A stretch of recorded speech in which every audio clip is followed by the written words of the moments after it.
Okay, just to show you real quick what my code is, I have this right here is basically establishing just a origin. I draw it down here. I have the translate function before the rotate function right here. The two x rod, y rod, z rod. When you go down here to look at how I'm actually rotating them, I have if z plus plus equals z minus equals. Down here is where I'm calculating my mins and maxes, and then calculating the center. I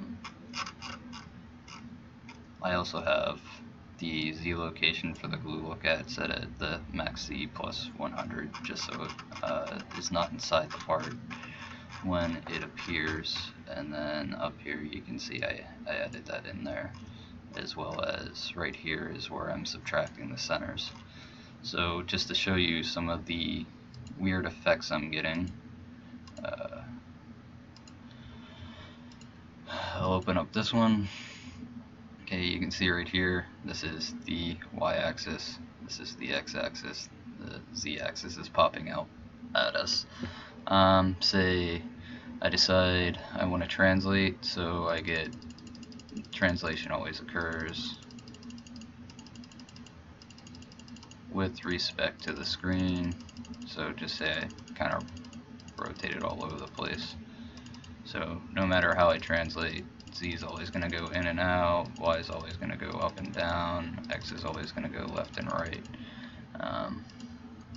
Now, when I try to rotate it, I get some very weird effects depending on how I rotate it. For example, if I rotate y like this, you can see that the z-axis of the part is going into the screen.